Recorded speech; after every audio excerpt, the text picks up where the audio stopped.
Travelers. I'm Josh. And I'm Kahi. And we're the Genshin guys.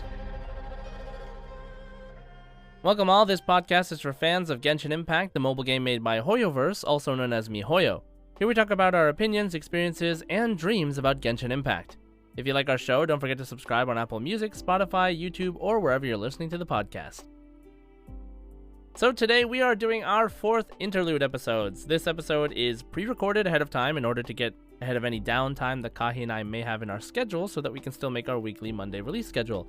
For example, one of us might be out of town, so we won't be able to bring you up-to-date news, our usual Weeks in Genshin segment, or the answers to our current community question. In terms of community question though, you'll have more time to answer, so hopefully it'll be a more lively discussion. We'll also be adding a new community question today as well. As always, you can still reach out to us and follow us on our joint account on Twitter at GenshinGuysPod, or our individual accounts, which will be in the description of the podcast, as well as the Discord. We appreciate you all and hope you enjoy the episode. So today's topic will be a lore learn-along featuring Tsumi from Enkanomiya. So there was an event in Enkanomiya called the Three Realms. There was an event in damn it.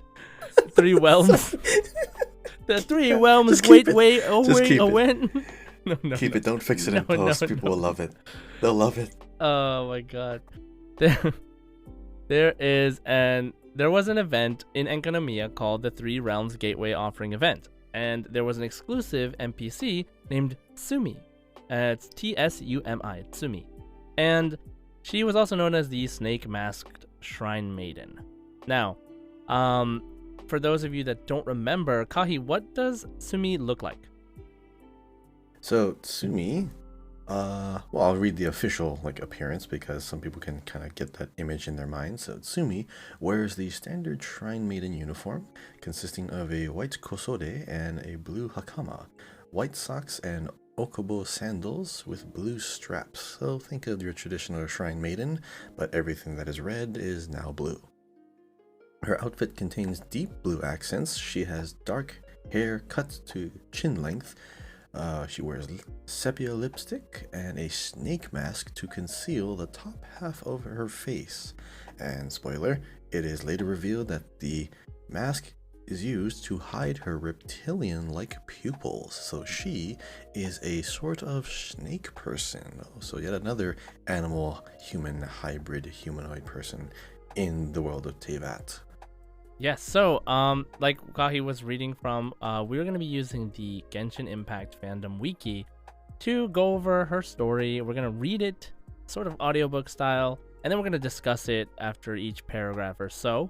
And we're just here to bring you some information, something to listen to, something to learn more about the lore that maybe you missed, or maybe you had no choice but to miss because this was a limited time event, and the story of this is very, very important to the history of Enkanomiya, as well as this character herself, and the lore, the game's lore in general.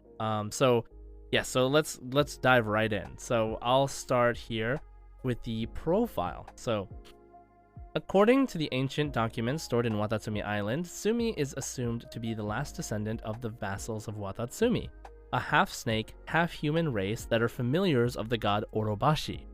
Over time, the vassals of Watatsumi became more human-like. The only thing distinguishing them were their vertical pupils. They were capable of communicating between humans and reptiles such as serpents, bishops, etc. But according to the experimental records that Enjo found in Enkanomiya, along with the ancient legends from the place, Tsumi is assumed to be a reptilian, part of a highly intelligent and fast-evolving Bathasmal bishops that imitated humans and gradually infiltrated Enkanomiya's high-ranking positions. Like the vassals of Watatsumi, the only thing that distinguishes them are their reptilian pupils, thin and vertical lines. Through 2 documents that are both incomplete and different at Watatsumi Island and Enkanomiya, there is currently no basis to confirm Tsumi's origin.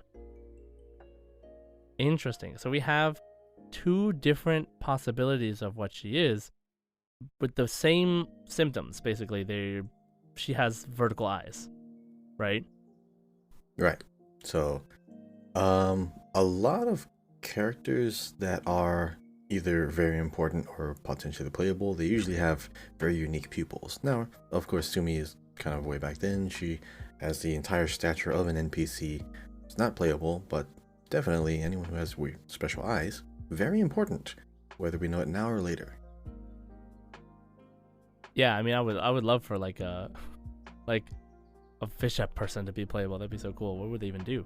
So next paragraph says, according to Kokomi, the last vassal of Watatsumi, whom she assumed to be Tsumi, was attacked at the borders of Enkanomiya and was whisked away by the bishops when she was still an infant. For reasons unknown, she was spared and raised by them. She was aware of human language by reading leftover books and scrolls, but as the humans of Enkanomiya migrated to Watatsumi Island, there were no longer any humans for her to communicate and interact with. At some point after the discovery of Enkanomiya, Enjo made an alliance with the baptismal bishops in which he would bring back the darkness they desired in return for safe passage for the Abyss Order. But Enjo betrayed the bishops. By rebuilding the Towers of the Void, he brought forth a darkness laced with abyssal energy that the bishops did not know was poisonous to them. Tsumi, using what she learned from the leftover books and scrolls, was able to protect the Dainichi Mikoshi with the Sento ceremony that awakened the Sangha Korexes and brought light into the area. She then encountered the Watatsumi army, who had been sent down to investigate the abnormal darkness and tended to them. So from what I remember back then, in Enkanomiya, so there's this big tower that had light where Yes. there's like mechanics where you could switch light to day or day to night. Yes, even though it's Dainichi underground. Mikoshi, you're right. There you go, that's the one. Yeah, so this was basically highlighting the story of that event. Enjo was that, the Abyss Lector, or, there's a lot. Like the Rogue Abyss Lector, the Pyro one? Yeah, the Pyro one. Yeah, that was him. So yeah, he's really important for this entire story. And you have a sort of a weird relationship with him, like you're helping each other, like he's easygoing and friendly, but he's pretty interesting of a character. At one point it says here, he admits that although he had numerous reasons to kill the traveler, he chooses not to because he likes them. So yeah, it is really interesting that we were able to interact with an Abyss. We're able to interact with an Abyss Lector. I think he was the first Abyss Lector we ever interacted with. So like even before they were like enemies, I think he was the first one. And so during this whole thing, they opened the Sangha Korexes. So they look like butterflies, sort of. And yeah, it's interesting. They're flying through Enkanomiya, searching for a place to live, grow, multiply. They were once destroyers of the old order, only capable of living while concealed in the dark sea. Interesting. So yeah, so there's a lot more deep lore into that, but the event was basically like where the Enkanomiya map was like covered in darkness in like different sections, and you would have to go into each section and clear out certain objectives to clean out away the darkness. And it was really cool because at first when I explored Enkanomiya, I wasn't that interested in like looking around underground, like it was all dark and everything, and even though it was interesting story-wise, I don't know, at the time I wasn't that into it. But this event and the story from this event made me really interested in Enkanomiya's story. So they talked about the area where the bishops live, in the dark sea, and how it's kind of like outside the abyss. It's not like the same thing. There's a lot of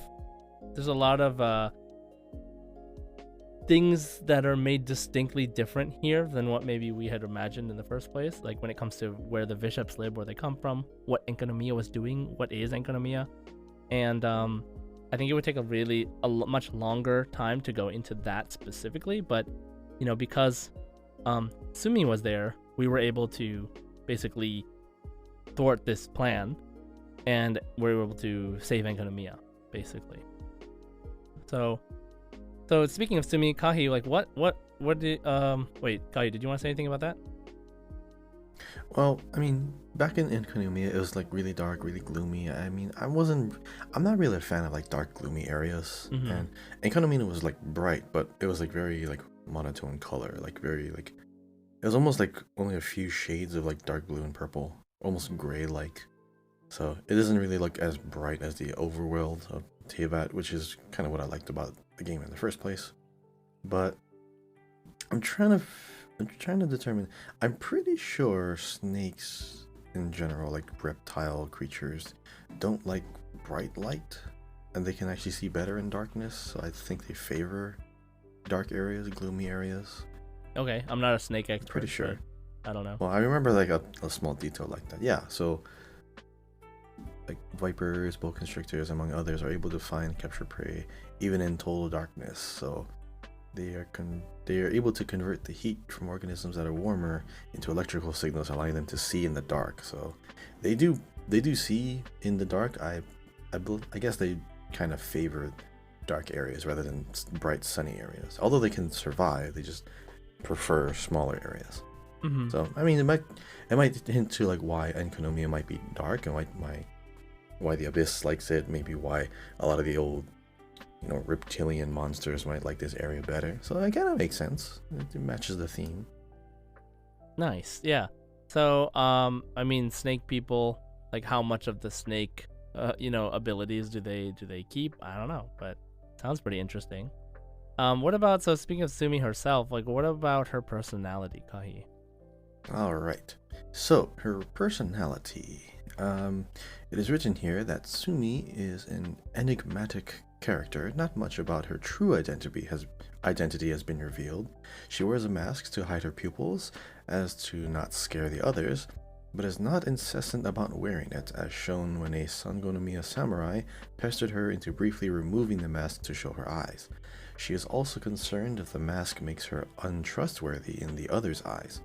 She is somewhat a little too honest when speaking, directly asking the traveler if they were human, and admitted that it is lucky that she can read human writing to perform the Sento ceremony. Aside from that, Tsumi seems to have a kind and gentle personality, illustrated by her helping and protecting the wounded Enkanomiya samurai before the traveler arrived. Her true affiliation with the baptismal bishops was later revealed, and she concluded that the interaction of her kind and humans can only end in betrayal. She wished to destroy the Dainichi Mikoshi, but was conflicted, openly questioning why she could not bring herself to do it. After the traveler gave her the missing fragments to complete her pendant and affirmed she belongs to Watatsumi Island, Tsumi was greatly confused for a moment, but made her choice afterwards. And last week's episode, I was talking about that weapon that I gave to Baiju, the one that we had to craft. This is the weapon. The Oathsworn Eye. The things that we had to craft. Yeah, the Oathsworn Eye. This is where the event was from. But I remember it was from around this time, but yeah, this is where I got it from. That makes sense. Yeah. Wow, that goes in perfectly with that last week's episode. Alright, so as far as her personality, yeah, I do remember she was kind of like, she was very, defensive, or maybe like pensive. I don't know what's a good word to put it, but she didn't like to be.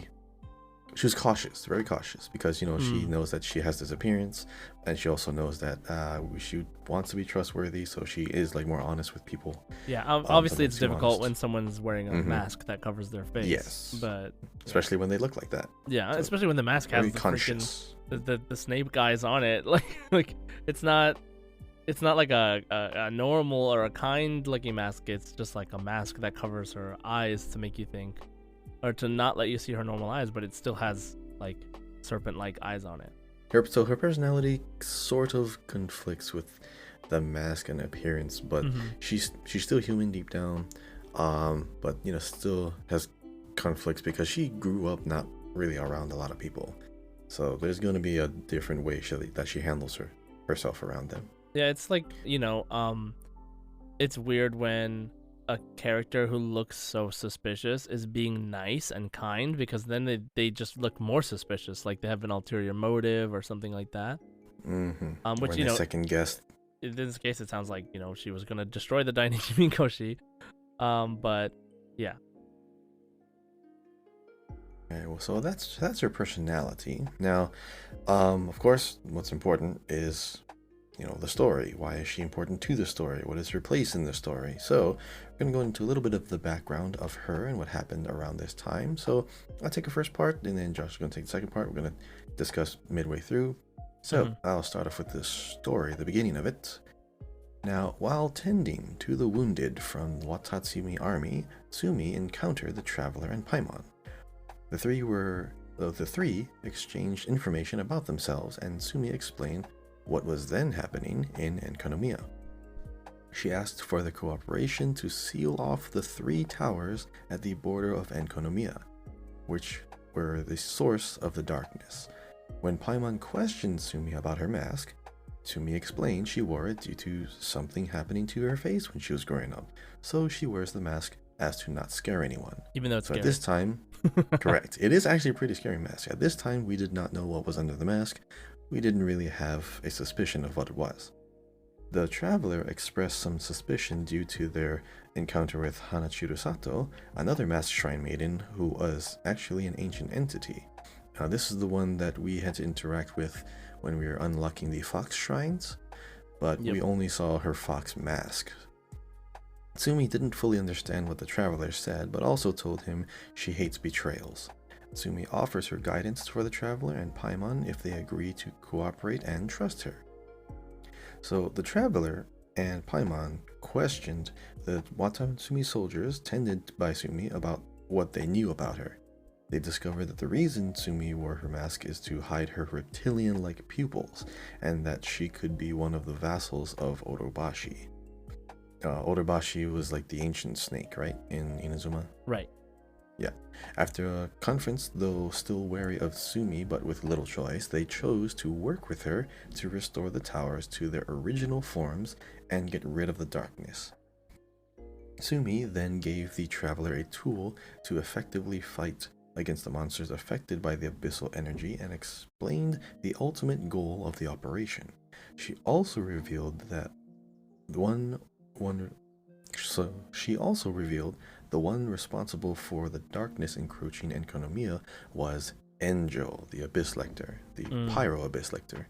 I believe that was the first Pyro Abyss Lector that the game introduced. I mean, he shows up as like a normal looking NPC first, like a dude with glasses. He's just researching the Dainichi Mikoshi. Like, I think he says that he's from Watatsumi and he's coming down, like he got approval to research. Oh no, right. He snuck in. He like somehow snuck in to like research, and but then it turns out he's an Abyss Lector. Yeah. So this is the story. This is how we started our, little quests and our little big puzzle. Not little big. Little big planet. Basically the area puzzle of this zone. So, Josh, I know it's kind of a while ago, but do you remember this part? Do you remember what you were doing over here? I don't remember. Like, there was like some. It was similar to. How can I explain this? I think the closest thing is it's like in Tsurumi Island where you're like traveling through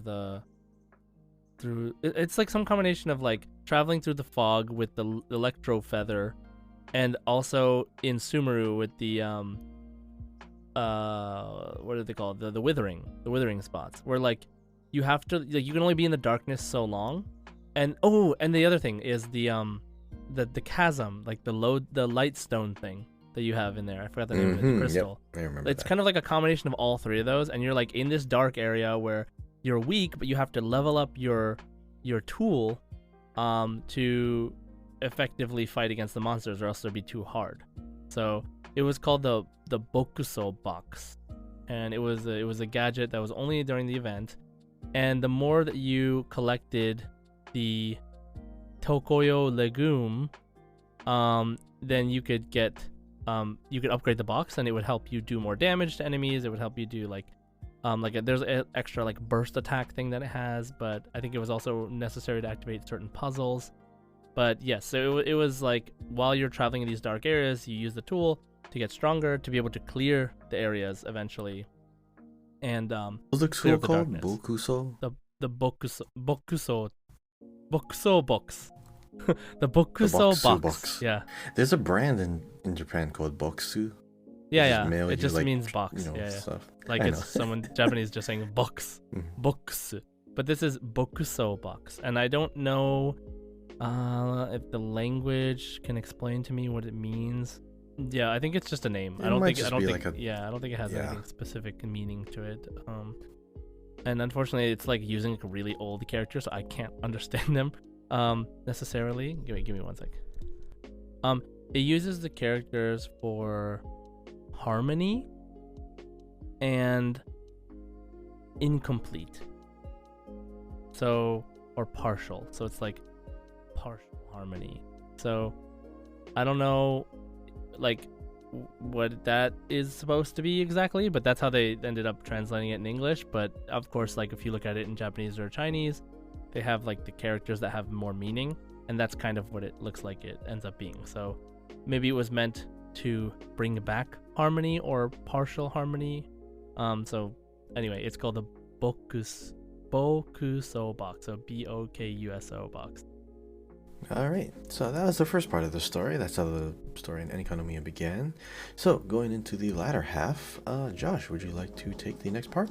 All right, so the next part is so you find out that Enjo is the one causing the darkness, and then after restoring the 3 towers successfully, Tsumi informed the traveler and Paimon about the abnormal darkness remaining inside the Dainichi Mikoshi, which she assumed to be Enjo's doing, and gave them his exact location so they can defeat him.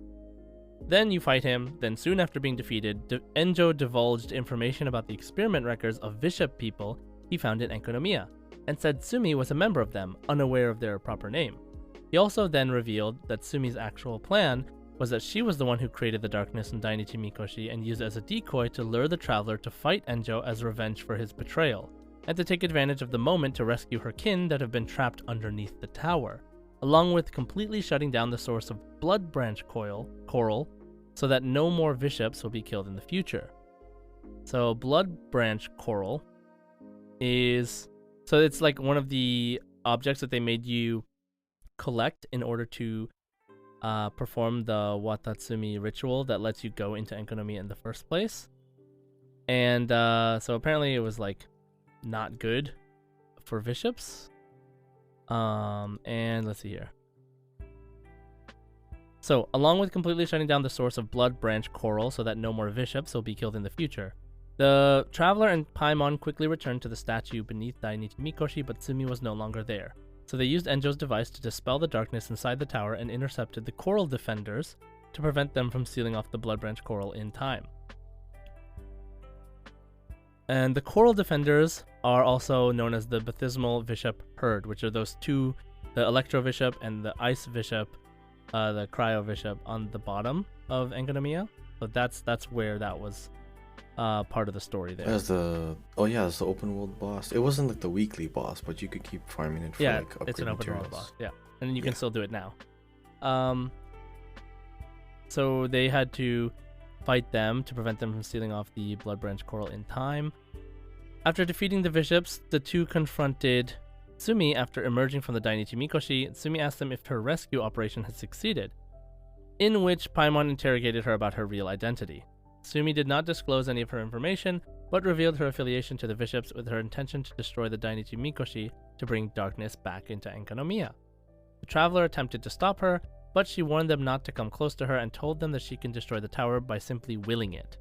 Despite that, Tsumi somehow couldn't bring herself to destroy the tower. The traveler then gave her 2 pieces of the pendant, which she combined with her own, telling her that she belonged with Watatsumi Island. However, being raised by bishops, Tsumi decided to return to them and chose not to destroy the Dainichi Mikoshi, instead warning that the bishops would be back one day before taking her leave. Man, I can't wait till we can replay events in Genshin, hopefully one day, because I really want to play this event again. Like redoing quests would be, not imperative, not really necessary, but the ability to do that would be nice, because a lot of games let you replay story quests, story events, or especially at least look limited, at the cutscenes again. Limited stuff, right? Because yes, a lot of the story happens while you're playing, not just like during cutscenes. Like they talk to you while you're fighting stuff, right? So, yeah, but so this is so much happens here, right? Like Enkanomiya, is they have systems in place to keep the city the way it is, right? The Dainichi Mikoshi, which was gifted, the schematics of which were gifted by the god of time Istaroth. and the like the bishop people who want to destroy it because that's the thing keeping them away from Enkanomiya, and the fact that Tsumi is related to them is very, very possible for us to just randomly get an event that is the continuation of this, and where we do see Tsumi again, which I would love to see. It would be super interesting. As well as she could be on the surface, and yeah, because Tsumi is down there. If she left, I mean Tsumi just go off to the side. Yeah, no, that's exactly what it is, because Enkanomiya is like is surrounded by like this darkness, right? And then you can get there. So yeah, so you figure out Tsumi's true intentions, Enjo's true intentions, and an actual involvement in the story, and at the same time you save the state of Enkanomiya. Obviously, Enkanomiya, if you've been there, there's nothing there. There's no people there really anymore, like that live there. There's the shades of people, or like the after images of people that were recorded from when they did live there, and there's just a lot of information about the old world, because Enkanomiya was actually like one of the places that survived being well, it didn't survive. Okay, so Enkanomiya was, let me see here. I mean, it was the target by the gods back then, right? They wanted to do something to this city. Right, so here's like quick, and I know we've talked already a lot about Enkanomiya and stuff, but quick Enkanomiya lore tidbit, which is long ago the Primordial One and its shining shades defeated the 7 sovereigns, which are like the 7 dragons that ruled the world before Celestia came, before the first Descender, and began the creation of heaven and earth for humanity's sake. A single unified human civilization spanned the world, which the people of Enkanomiya were a part of. Enkanomiya people were part of the original one civilization, the one original civilization that was in the world. But then, the second who came, another individual appeared in Teyvat, and war broke out between the Primordial One and the second who came, which destroyed the heavens and the earth, supposedly. And this is the information from the book, the Byakuya Koku collection, which Byakuya Koku was the original name of Enkanomiya, way back when. So, we learned about that through the lore books. And then, when that disaster happened during that war, Enkanomiya fell into the ocean and was severed from the rest of the world, which is why it's so preserved, right? Which is why it's underneath. And when they fell into the ocean, they met against the dragon heir of the depths, which are known as Baptismal bishops now, that ruled this place. They learned that the dragon heirs loved the dark and shunned the light, so they used thousands of lanterns to ward them off. However, this was not particularly effective, and so they prayed and lamented, but the Primordial One and its shining shades did not hear their pleas. Only on the 3rd year of darkness did Istaroth, one of the 4 shining shades and the ruler of time, hear their lamentations, helping them by giving enough wisdom to Aberaku no Mikoto, so that he could create the Dainichi Mikoshi. So she told him how to make it, which was known then as the Helios. And then as a result, in the year of blindness, Aberaku's wisdom had been awakened and the people began constructing Helios under his command. So then it goes to talk about Orobashi and how Enkanomiya fares in the present. But like that's a topic for a different day. The thing is, like, Tsumi, learning about Tsumi during this limited time event sheds some light on the interactions between the bishops and the original people of Enkanomiya, and how they're connected now, and what their goals are now, which is to destroy the Dainichi Mikoshi, to reclaim this part of their land, like in the depths, right? Which Enkanomiya was originally not a part of. So I really thought this story was so interesting. It really got me into like whoa, what is this place? Like, really, really cool. I mean, I would assume, like, of all the places that they are gonna like continuously update and make relevant again, Enkanomiya, we have to revisit there soon. The further into the story we get into, because this place seems very important. I mean, just like how Sumuro has a lot of important places as well, we don't really have reason to revisit the older areas, other than maybe there's some enemies that popped up back there and we gotta clear them out. maybe we're checking in on some old friends, some old people that we've come across in our journeys. It was nice, that, especially with the last event, like we just went on like a little world tour, just going back to some certain areas, talking to the people again, say, hey, remember that time we did this? I mean, we completely skip Enkanomiya. I mean, we've gone back to the chasm for a couple of times too, especially in Sumeru, our conquest line. I mean, even like the Nahida story quest line too. I mean, there seems to be a weird, strange reason why we're not going back to Enkanomiya. That could either be really good or really bad. I mean, it could be But just I feel like with it's a wasted Eula, area. right? Like they're Eula. saving it for something really specific in the future, and they're just not gonna let us know. You know, it's just gonna happen. So, I mean, yeah, I mean, who knows? Like, it could be during Fontaine, it could be after Fontaine, it could be after Natlan, like it could be forever from now. But I feel like they'll revisit it because they do revisit Inazuma decently enough, but they don't revisit Enkanomiya or Watatsumi Island for that matter. Like, and we got this last story where it's like Kokomi was trying to make amends with the people of Inazuma so that Watatsumi could be seen in a better light after having been at war with them for a while. And so that could effectively lead into us learning more about Watatsumi and in turn Enkanomiya in a future story event, right? Involving more players than just the people in Inazuma at that time. So yeah, so I mean, it's really interesting. I just thought Tsumi is like one of the most memorable NPCs for me because she was so mysterious and very different too. And so it was such a different story for like an NPC. She's like, it's up there with one of those quests. Like, I feel like this could have been easily a world quest that stays, like the same way that we have Rue from Surumi Island. Like, this could have been the Enkanomiya exploration quest, you know? Because like as of right now, Enkanomiya is like totally optional. Like, you get there and then there's not like a giant world quest that involves all of Enkanomiya as far as I know. Like, they do have stuff to do, but it wasn't as direct per se as like this Tsumi story was. I feel like as a new player, like they could completely skip Enkanomiya and still have a strong idea of what's going on. You don't even have to go there. It's optional. Yeah. Like, that's the crazy exactly. thing. So I'm about to I'm gonna try to work on exploration like for my main Asia account, and then I'm going back to NA and I'm gonna try to do all of these quests. And look at them with like a new light, like knowing more about the lore, knowing more about what's going to happen, and seeing what other foreshadows and things I can see. And yeah, I mean, I'm just curious to like go back to Enkanomiya and see how it feels to like go through that, because I haven't looked at. I don't remember. Like I said, I wasn't super into Enkanomiya when it came out, but then I kind of became interested in it after, especially after I learned about the fact that Enkanomiya was part of the original civilization. Like, that part blew my mind. So, super cool topic, I think. So, yeah. Do you have any last thoughts on this topic, Kahi?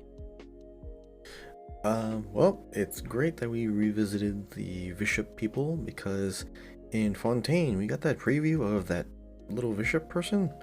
Apparently it's a Bishop person or like a mermaid person or something where they're more animalistic. Yeah, we haven't seen it. I don't think it looks like a Bishop at all. But yeah, I don't think so. I think it's like a native to Fontaine creature, but is very human-like, and it looks like almost like what we talked about, like halfway point between like a human and a not human in a way. Right. But I mean, the coloration, like just how there's like, you know, like white underbelly and then there's like a single color palette on the backside. I mean, it's kind of like what Bishops are, because the Bishops have like a very striking coloration.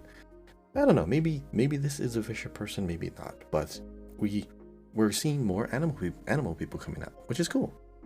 It suggests more life to the planet. It suggests more areas that are yet unexplored.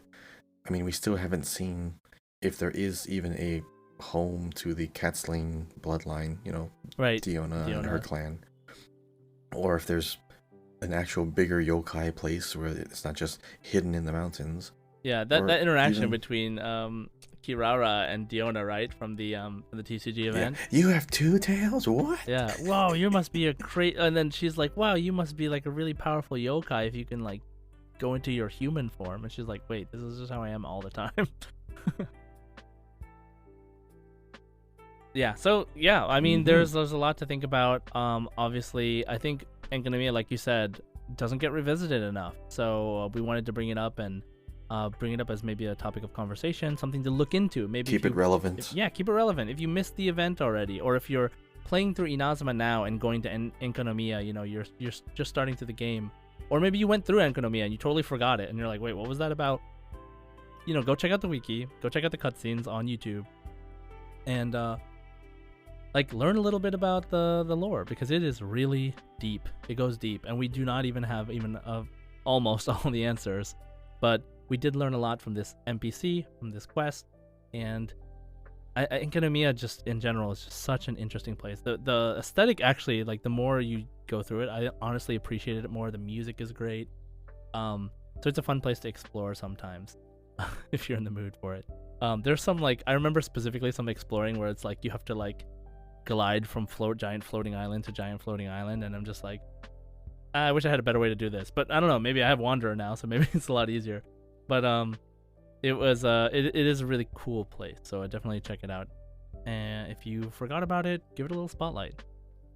So You know what I would wish, What's now that? that you brought up Wanderer? What's that? The perfect excuse to revisit these areas would be if Wanderer, kind of wanders in, finds this place, maybe explores it for himself. Maybe the quest will be just, hey, from the perspective of Wanderer, you only play him, and then you run around and see, what is this area? Wait, I remember this. This is important. It's a way to explore past areas in like a contained space. It literally just, that's the idea that came to my head, but maybe not, but it does fit his whole like wandering aesthetic. Yep, so that is our lore learn along for the day. Thank you all for following along with us. Definitely let us know what you think. Let us know on the Discord, Twitter, Spotify, etc. Like what you think of Enkanomiya, what you think of Tsumi. Did you play that event? Did you not play that event? Have you seen it? Like, what do you think of it? Because I'm curious to know, and we would love to talk to you about it. Now, in addition to last week's community question, here is a new community question. Kahi, go ahead. So, what character would have the hardest time adjusting to life in our modern world?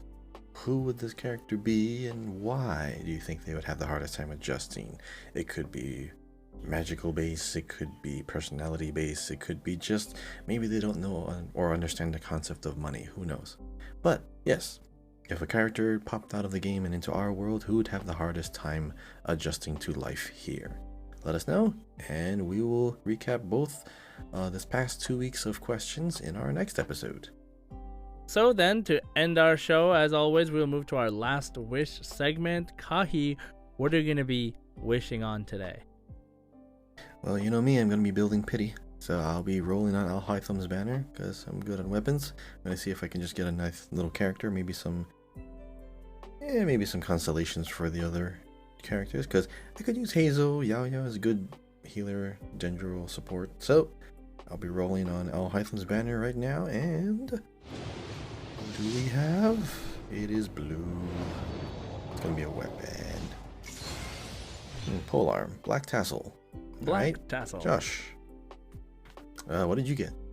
Okay, so for me, I will be rolling on the weapon banner, and would love to get Freedom Sworn, but let's see how it goes.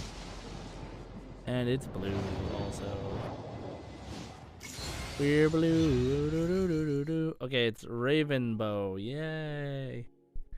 Okay, so that wraps up the show for today.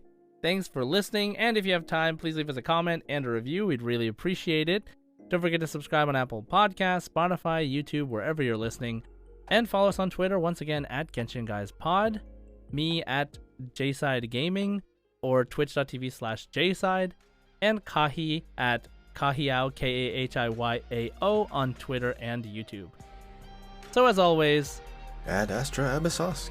Hoshi to Shin o Mezase. Enjoy.